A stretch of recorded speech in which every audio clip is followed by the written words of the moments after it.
Telangana EdCET 2026 సంబంధించి entrance test యొక్క online అప్లికేషన్లో మిస్టేక్స్ ఉన్నట్టయితే ప్రజెంట్ మనం కరెక్షన్ చేసుకోవడానికి ఎడిట్ ఆప్షన్ అయితే ఇవ్వడం జరిగింది. ఎవరైతే తెలంగాణ ఎడ్సెట్ 2026 సంబంధించి ఆన్లైన్ అప్లికేషన్ చేసుకున్న ఆస్పిరెంట్స్ ఉన్నారో సో మీకు ఈ ఇన్ఫర్మేషన్ అయితే యూస్ఫుల్గా ఉంటుంది. ఇఫ్ మీరు అప్లికేషన్లో మిస్టేక్ చేసినట్టయితే మీ అప్లికేషన్లో ఉన్న మిస్టేక్స్ని ఏ విధంగా కరెక్షన్ చేసుకోవాలని తెలుసుకోవడం కోసం వీడియో పూర్తిగా చూడడానికి అయితే ప్రయత్నించండి. Welcome to the masters education. నేను మీ సత్య. ప్రజెంట్ వచ్చేసి మనం తెలంగాణ ఎడ్సెట్ సంబంధించి అఫీషియల్ వెబ్సైట్లో అయితే ఉన్నాం. అండ్ ఈ యొక్క అఫీషియల్ వెబ్సైట్ లింక్ మేము డిస్క్రిప్షన్లో అయితే ఇచ్చేసాము. వన్స్ మీరు లింక్ అనేది ఓపెన్ చేసినట్టయితే మన యొక్క సిస్టమ్ స్క్రీన్ కానీ మొబైల్ స్క్రీన్ కానీ ఈ విధంగా అయితే డిస్ప్లే అవుతుంది. ఫస్ట్ థింగ్ వీడియో చూస్తున్న అందరికీ నేను చెప్పేది ఏంటంటే సో ఎడిట్ ఆప్షన్లో ప్రతి ఇన్ఫర్మేషన్ని మనం కరెక్షన్ చేసుకోవడానికి అయితే ఛాన్స్ ఉండదు. ఎస్పెషల్లీ క్యాండిడేట్ సంబంధించిన పర్సనల్ ఇన్ఫర్మేషన్ అంటే క్యాండిడేట్ యొక్క నేమ్లో కానీ, ఫాదర్ నేమ్లో కానీ, మదర్ నేమ్లో కానీ, డేట్ ఆఫ్ బర్త్లో కానీ, క్యాస్ట్లో కానీ అండ్ మీ యొక్క క్వాలిఫైయింగ్ హాల్ టికెట్లో కానీ, ఫోటో సిగ్నేచర్లో కానీ మిస్టేక్స్ ఉన్నట్టయితే ప్రజెంట్ వాటిని మనం కరెక్షన్ చేసుకోవడానికి అయితే అవకాశం ఉండదు. వాటిని మీరు కరెక్షన్ చేసుకోవాలి అంటే టీజీ ఎడ్సెట్ సంబంధించి కన్వీనర్ ఆఫీస్కి మీరు మెయిల్ అయితే చేయాల్సి ఉంటుంది. ఇక్కడ మీరు క్లియర్గా అబ్జర్వ్ చేయొచ్చు. సో మనకు మెయిల్ ఐడి అనేది ఇక్కడైతే మెన్షన్ చేశారు వాళ్ళు. సో ఈ యొక్క మెయిల్ ఐడికి మీరు కరెక్షన్ చేసుకోవడం కోసం వాళ్ళకి రిక్వెస్ట్ అయితే పెట్టాల్సి ఉంటుంది. ఇక్కడ టీజీ ఎడ్సెట్ 2026@gmail.com అనేది మనకి ఇన్ఫర్మేషన్ ఇచ్చారు. ఈ యొక్క మెయిల్ ఐడికి మీకు సంబంధించిన మిస్టేక్స్ అనేది నేమ్లో మిస్టేక్స్ ఉన్నా, ఫాదర్ నేమ్లో మిస్టేక్స్ ఉన్నా, మదర్ నేమ్లో మిస్టేక్స్ ఉన్నా అండ్ అదేవిధంగా జెండర్లో మిస్టేక్స్ ఉన్నా, కేటగిరీలో మిస్టేక్స్ ఉన్నా కూడా సో మీరు కరెక్షన్ చేసుకోవడానికి మెయిల్ అయితే పెట్టాల్సి ఉంటుంది. ఫర్ ఎగ్జాంపుల్ నేమ్ రిలేటెడ్ థింగ్స్లో మిస్టేక్స్ ఉన్నా, డేట్ ఆఫ్ బర్త్లో మిస్టేక్స్ ఉన్నా మీ యొక్క అప్లికేషన్ ఫామ్తో పాటు ఎస్ఎస్సి మెమో అనేది వాళ్ళకు మెయిల్ చేసి మెసేజ్లో మీరు ఇన్ఫర్మేషన్ కన్వే చేస్తే వాళ్ళు కరెక్షన్ చేయడం జరుగుతుంది. కేటగిరీలో మిస్టేక్స్ ఉందంటే మీ యొక్క అప్లికేషన్ ఫాము, ఎస్ఎస్సి మెమోతో పాటు మీ యొక్క క్యాస్ట్ సర్టిఫికేట్ అనేది వాళ్ళకు మెయిల్ చేసి ఇన్ఫర్మేషన్ కన్వే చేసే వాళ్ళు కరెక్షన్ అయితే చేయడం జరుగుతుంది. ప్రజెంట్ అయితే వేటికి ఎడిట్ ఆప్షన్ ఉంది అండ్ వేటికి ఎడిట్ ఆప్షన్ లేదనే టాపిక్ గురించి మనం లైవ్లో అయితే డీటెయిల్గా తెలుసుకుందాం. సో ఇక్కడ ఎడిట్ ఆప్షన్ ఇచ్చారు కాబట్టి స్క్రీన్ అనేది ఇలా మీరు స్క్రోల్ చేస్తే మనకి ఇక్కడ డౌన్లో వచ్చేసి కరెక్షన్స్ యువర్ ఫీల్డ్ అనేది అయితే ఉంటుంది. మీరు ఇక్కడ క్లియర్గా అబ్జర్వ్ చేయొచ్చు. కరెక్షన్స్ ఇన్ యువర్ ఫీల్డ్ అనేది ఈ ఆప్షన్ పైన క్లిక్ చేయాలి. వన్స్ మనం ఈ ఆప్షన్ పైన క్లిక్ చేయగానే నెక్స్ట్ మనము మన యొక్క అప్లికేషన్ ఫామ్ని ఎడిట్ చేసుకోవడానికి డీటెయిల్స్ అయితే అడుగుతుంది. సో ఇక్కడ వచ్చేసి ఏంటంటే మీ యొక్క అప్లికేషన్ నెంబర్ అనేది కావాల్సి ఉంటుంది, పేమెంట్ రెఫరెన్స్ ఐడి కావాల్సి ఉంటుంది, మీ యొక్క క్వాలిఫైయింగ్ హాల్ టికెట్ నెంబర్ కావాల్సి ఉంటుంది, మొబైల్ నెంబర్ కావాల్సి ఉంటుంది, డేట్ ఆఫ్ బర్త్ అయితే కావాల్సి ఉంటుంది. ఇది మీరు ఎడ్సెట్కి అప్లై చేసినప్పుడు అప్లికేషన్ ఫామ్లో ఈ డీటెయిల్స్ ఏ విధంగా అయితే ఫిల్ చేశారో ఆ డీటెయిల్స్ అన్ని కలెక్ట్ చేసుకోవాలి. So application number, payment reference ID, qualifying hall ticket number, mobile number, date of birth అనేది ఇక్కడ ఎంటర్ చేసి proceed to fill application form పైన క్లిక్ చేయగానే నెక్స్ట్ ట్యాబ్లో మనకు ఎడిట్ ఆప్షన్ సంబంధించిన అప్లికేషన్ అయితే ఎనేబుల్ అవుతుంది. సో మీరు ఇక్కడ క్లియర్గా అబ్జర్వ్ చేయొచ్చు. ప్రజెంట్ మాకు సంబంధించిన డీటెయిల్స్ అనేది ఎంటర్ చేసి గెట్ అప్లికేషన్ ఫామ్ అయితే క్లిక్ చేయడం జరిగింది. వన్స్ క్లిక్ చేయగానే ఈ విధంగా టీజీ ఎడ్సెట్ 2026 సంబంధించిన అప్లికేషన్ ఫామ్ ఎనేబుల్ అవుతుంది. సో ఇక్కడ మనకు క్యాండిడేట్ నేమ్కి మిస్టేక్స్ ఉంటే కరెక్షన్కి ఆప్షన్ ఇవ్వలేదు, ఫాదర్ నేమ్కి ఇవ్వలేదు, మదర్ నేమ్కి ఇవ్వలేదు, డేట్ ఆఫ్ బర్త్ కూడా మిస్టేక్స్ ఉంటే కరెక్షన్ చేసుకోవడానికి అయితే ఇవ్వలేదు. సో ఈ యొక్క క్యాండిడేట్ సంబంధించిన ఇన్ఫర్మేషన్లో especially candidate name, father name, mother name, మీ డేట్ ఆఫ్ బర్త్లో కనుక మిస్టేక్స్ ఉన్నట్టయితే వీటిని కరెక్షన్ చేసుకోవడానికి స్టార్టింగ్లో నేను చూపించిన మెయిల్ ఐడి ఏదైతే ఉంటుందో ఆ మెయిల్ ఐడికి మీరు మెయిల్ అయితే చేయాల్సి ఉంటుంది. అలాంగ్ విత్ మీ యొక్క అప్లికేషన్ ఫాము, ఎస్ఎస్సి మెమో తోటి వాళ్ళకు మెయిల్ చేస్తే వాళ్ళు కరెక్షన్ చేయడం జరుగుతుంది. సో మనకు ఖచ్చితంగా మెయిల్ చేస్తే కరెక్షన్ అయితే చేయడం జరుగుతుంది. So as early as possible mail అయితే చేయండి. ఒకవేళ వాళ్ళ నుంచి ఎటువంటి రెస్పాన్స్ రాకపోయినా కూడా మీరు భయపడాల్సిన అవసరం లేదు. మనకు కౌన్సిలింగ్ అప్పుడు కూడా కరెక్షన్ అయితే చేస్తారు. బట్ ప్రజెంట్ మీ యొక్క నేమ్లో కానీ, ఫాదర్ నేమ్లో కానీ, మదర్ నేమ్లో కానీ, డేట్ ఆఫ్ బర్త్లో కానీ మిస్టేక్ ఉంది అన్నట్లయితే మెయిల్ చేసి అయితే పెట్టండి. వాళ్ళు రిప్లై అయితే ఇస్తారు. దానికోసం మీరు ఇబ్బంది పడాల్సిన అవసరం లేదు. జస్ట్ మెయిల్ చేసి పెడితే సరిపోతుంది.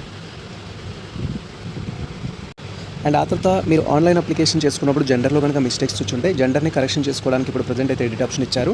మీ కేటగిరీలో కనుక మిస్టేక్స్ ఉంటే కేటగిరీని కరెక్షన్ చేసుకోవడానికి అయితే ఆప్షన్ లేదు. కేటగిరీలో మిస్టేక్స్ ఉంటే కరెక్షన్ చేసుకోవడానికి మీ యొక్క అప్లికేషన్ ఫామ్తో పాటు ఎస్ఎస్సి మెమో, క్యాస్ట్ సర్టిఫికేట్ అయితే మనము సో కన్వీనర్ ఆఫీస్కి మెయిల్ అయితే చేయాల్సి ఉంటుంది. మెయిల్ చేసే వాళ్ళు కరెక్షన్ అయితే చేయడం జరుగుతుంది. సో రిప్లై కోసం అయితే వెయిట్ చేయాల్సి ఉంటుంది. టెన్షన్ అయితే పడాల్సిన అవసరం లేదు. జస్ట్ మీ యొక్క కేటగిరీలో మిస్టేక్స్ ఉందంటే మెయిల్ చేయండి, వాళ్ళు కరెక్షన్ చేస్తారు. లేదా మనకు కౌన్సిలింగ్ అప్పుడు కూడా క్యాస్ట్ అయితే మనం కరెక్షన్ చేసుకోవడానికి అయితే ఛాన్స్ ఉంటుంది. తర్వాత మీకు ఒకవేళ స్పెషల్ కేటగిరీ ఉంటే లైక్ ఎన్సీసీ కానీ, స్పోర్ట్స్ కానీ, ఇక్కడ స్పోర్ట్స్కి సంబంధించి కానీ అండ్ క్యాప్కి సంబంధించి కానీ సర్టిఫికేట్స్ ఉన్నట్టయితే ఆప్షన్స్ అయితే ఇక్కడ ఇచ్చేసుకోవచ్చు. అండ్ ఇది మనకు కౌన్సిలింగ్ అప్పుడు కూడా ఆప్షన్ అయితే ఇస్తారు. దానివల్ల ప్రాబ్లం అయితే ఉండదు. ఇఫ్ మిస్టేక్స్ ఉంటే కరెక్షన్ చేసుకోండి. అండ్ ఆ తర్వాత ఇక్కడ లోకల్ ఏరియా రిజర్వేషన్కి సంబంధించి మీ ఏరియా అనేది తెలంగాణ వాళ్ళైనట్లయితే లోకల్ అనేది సెలెక్ట్ చేసుకోండి. అండ్ నాన్ లోకల్ అయినట్లయితేనేమో అన్రిజర్వ్డ్ అనేది సెలెక్ట్ చేసుకోండి. బేస్డ్ ఆన్ మీ యొక్క ఏరియాని బట్టి ఈ ఆప్షన్ సెలెక్ట్ చేసుకోవాలి. తర్వాత మైనార్టీ, నాన్ మైనార్టీకి సంబంధించి ఎడిట్ ఆప్షన్ ఇచ్చారు. ఇన్కమ్కి ఎడిట్ ఆప్షన్ అయితే ఇవ్వడం జరిగింది. బ్యాంక్ అకౌంట్ డీటెయిల్స్కి ఎడిట్ ఆప్షన్ అయితే ఇవ్వడం జరిగింది. మీ యొక్క అడ్రస్లో మిస్టేక్స్ ఉంటే ఎడిట్ ఆప్షన్ అయితే ఇవ్వడం జరిగింది. ఆ డీటెయిల్స్లో మిస్టేక్స్ ఉంటే కరెక్షన్ అయితే చేసుకోండి. తర్వాత క్వాలిఫైయింగ్ సంబంధించి డీటెయిల్స్ మాట్లాడుకున్నట్టయితే సో మీ డిగ్రీకి సంబంధించిన ఇన్ఫర్మేషన్లో మిస్టేక్స్ ఉంటే ప్రజెంట్ మనకు బేసిక్గా అయితే కరెక్షన్ ఆప్షన్ అయితే ఇవ్వడం జరిగింది. జస్ట్ పాస్కి సంబంధించిన పాస్ స్టేటస్ మాత్రం కరెక్షన్ చేసుకోవడానికి అయితే ఛాన్స్ ఇచ్చారు. ఇక్కడ మీ యొక్క డిగ్రీలో మిస్టేక్స్ ఉన్న, హాల్ టికెట్ నెంబర్లో మిస్టేక్స్ ఉన్న ప్రజెంట్ మనం కరెక్షన్ అయితే చేసుకోలేము. ఒకవేళ వీటిని కరెక్షన్ చేసుకోవాలి అంటే సో మనకు కౌన్సిలింగ్లో ఆప్షన్ ఇస్తారు. అండ్ మిస్టేక్స్ ఉన్న వీటి వల్ల no problem. So many hospitals ఏంటంటే సార్ ఇక్కడ నేను 10th class hall ticket number ఇచ్చాను, లేదా ఇంటర్మీడియట్ హాల్ టికెట్ నెంబర్ ఇచ్చాను, పీజీ హాల్ టికెట్ నెంబర్ ఇచ్చాను, సో వీటిని ఎలా కరెక్షన్ చేసుకోవాలంటారు. ఇది మిస్టేక్స్ ఉన్నా కూడా మనకి ఎటువంటి ప్రాబ్లం అయితే ఉండదు. సో మీరు దీనివల్ల ఇబ్బంది పడాల్సిన అవసరం లేదు. బట్ మన కౌన్సిలింగ్ కరెక్షన్ చేసుకోవడానికి ఛాన్స్ అయితే ఉంటుంది. లేదు ఇప్పుడు వీటిని కూడా మేము మెయిల్ చేసి కరెక్షన్ చేసుకుంటాము అంటే మీ యొక్క అప్లికేషన్ ఫామ్తో పాటు మీ యొక్క డిగ్రీకి సంబంధించిన మెమో అనేది వాళ్ళకి మెయిల్ చేస్తే కరెక్షన్ అనేది యాజ్ పర్ మీ యొక్క డిగ్రీ మెమో ప్రకారం వాళ్ళకి కరెక్షన్ అయితే చేయడం జరుగుతుంది. అండ్ ఆ తర్వాత సో మనకు సంబంధించి ఎస్ఎస్సి ఇంటర్మీడియట్ డీటెయిల్స్లో మిస్టేక్స్ ఉంటే కరెక్షన్ చేసుకోవడానికి అయితే అవకాశం ఇచ్చారు.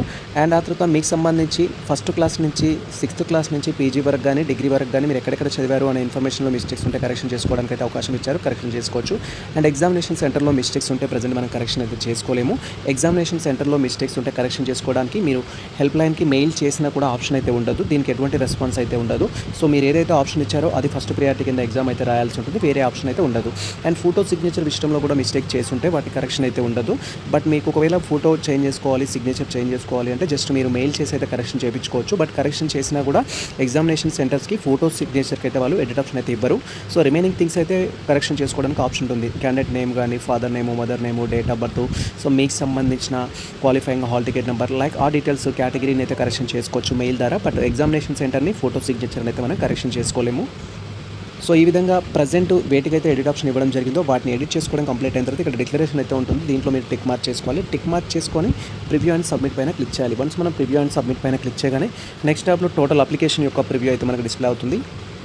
సో ఇక్కడ మీరు క్లియర్గా అబ్జర్వ్ చేయొచ్చు. సో హెడ్సెట్కి సంబంధించి అప్లికేషన్ ఫామ్ అనేది ఉంటుంది కరెక్షన్ సంబంధించి. అండ్ ఆ తర్వాత మీరు ఇప్పుడు ఏవైతే చేంజెస్ చేశారో మైనర్ చేంజెస్ అనేది వాటిని ఒకసారి అయితే మీరు వెరిఫై చేసుకోవాలి. సో వెరిఫై చేసుకోవడం కంప్లీట్ అయిన తర్వాత అంతా పర్ఫెక్ట్గా ఉన్నట్లయితే మనం ఫైనల్ సబ్మిట్ పై అయితే క్లిక్ చేయాల్సి ఉంటుంది. లేదు అలానే ఉంది అనుకుంటే మాడిఫై పైన క్లిక్ చేసి మీ డీటెయిల్స్ అయితే కరెక్షన్ చేసుకోవచ్చు. ఇక్కడ క్లియర్గా అర్థమైంది అనుకుంటాను. సో క్యాండిడేట్ యొక్క నేమ్ కానీ, ఫాదర్ నేమ్ కానీ, మదర్ నేమ్ కానీ, డేట్ ఆఫ్ బర్త్ కానీ, తర్వాత క్యాస్ట్ కానీ, తర్వాత క్వాలిఫైయింగ్ హాల్ టికెట్ డీటెయిల్స్ కానీ మీరు కరెక్షన్ చేయాలి అనుకుంటే హెడ్సెట్ కన్వీనర్ ఆఫీస్కి మెయిల్ అయితే చేయాల్సి ఉంటుంది. రిమైనింగ్ థింగ్స్ని అయితే మనం ఇక్కడ కరెక్షన్ చేసుకోవచ్చు. అండ్ ఎగ్జామినేషన్ సెంటర్స్కి ఎడిట్ ఆప్షన్ ఇవ్వరు. ఫోటో అండ్ సిగ్నేచర్ కూడా ఎడిట్ ఆప్షన్ అయితే ఉండదు. బట్ మీకు ఒకవేళ రిక్వెస్ట్ చేస్తాము అనుకుంటే చేసుకోవడానికి అయితే ప్రయత్నించండి. సో మీరు ఎడిట్ చేసుకోవడం కంప్లీట్ అయిన తర్వాత కన్ఫర్మ్ అండ్ ప్రైజ్ ఆప్షన్ పైన క్లిక్ చేసి మీకు సంబంధించిన డీటెయిల్స్ అయితే ఫైనల్ సబ్మిట్ అవుతుంది. అండ్ అప్లికేషన్ ఫామ్ అయితే డౌన్లోడ్ చేసుకోవచ్చు. ఇది ప్రజెంట్ మనకు సంబంధించిన క్లియర్ కట్ ఇన్ఫర్మేషన్ అయితే. సో మా అప్లికేషన్లో మిస్టేక్స్ లేవు. జస్ట్ వీడియో పర్పస్ మాత్రం మీకు ప్రివ్యూ చూపించడం జరిగింది. ఇఫ్ మీకు మిస్టేక్స్ ఉన్నట్టయితే కరెక్షన్ చేసుకోవడం కంప్లీట్ అయిన తర్వాత కన్ఫర్మ్ అండ్ ప్రైజ్ ఆప్షన్ పైన క్లిక్ చేయాలి. ఇది ప్రజెంట్ మనకు సంబంధించిన clear cut information. And same time Telangana headset సంబంధించిన ప్రీవియస్ క్వశ్చన్ పేపర్స్ అనేది 2021 నుంచి సో 2025 వరకు ప్రతి ఇయర్లో కండక్ట్ చేసిన ప్రీవియస్ క్వశ్చన్ పేపర్స్ అయితే మన టెలిగ్రామ్ ఛానల్లో అయితే మేము పోస్ట్ చేయడం జరిగింది. డైరెక్ట్గా మీరు టెలిగ్రామ్ ఛానల్లో జాయిన్ అయ్యి క్వశ్చన్ పేపర్స్ డౌన్లోడ్ చేసుకోవచ్చు. లేదా క్వశ్చన్ పేపర్స్ సంబంధించిన లింక్ మేము డిస్క్రిప్షన్లో అయితే ఇచ్చేస్తాము. అక్కడికి వెళ్ళి కూడా మీరు క్వశ్చన్ పేపర్స్ అయితే డౌన్లోడ్ చేసుకోవచ్చు. ఇది ప్రజెంట్ మనకు సంబంధించిన అప్డేట్ అయితే.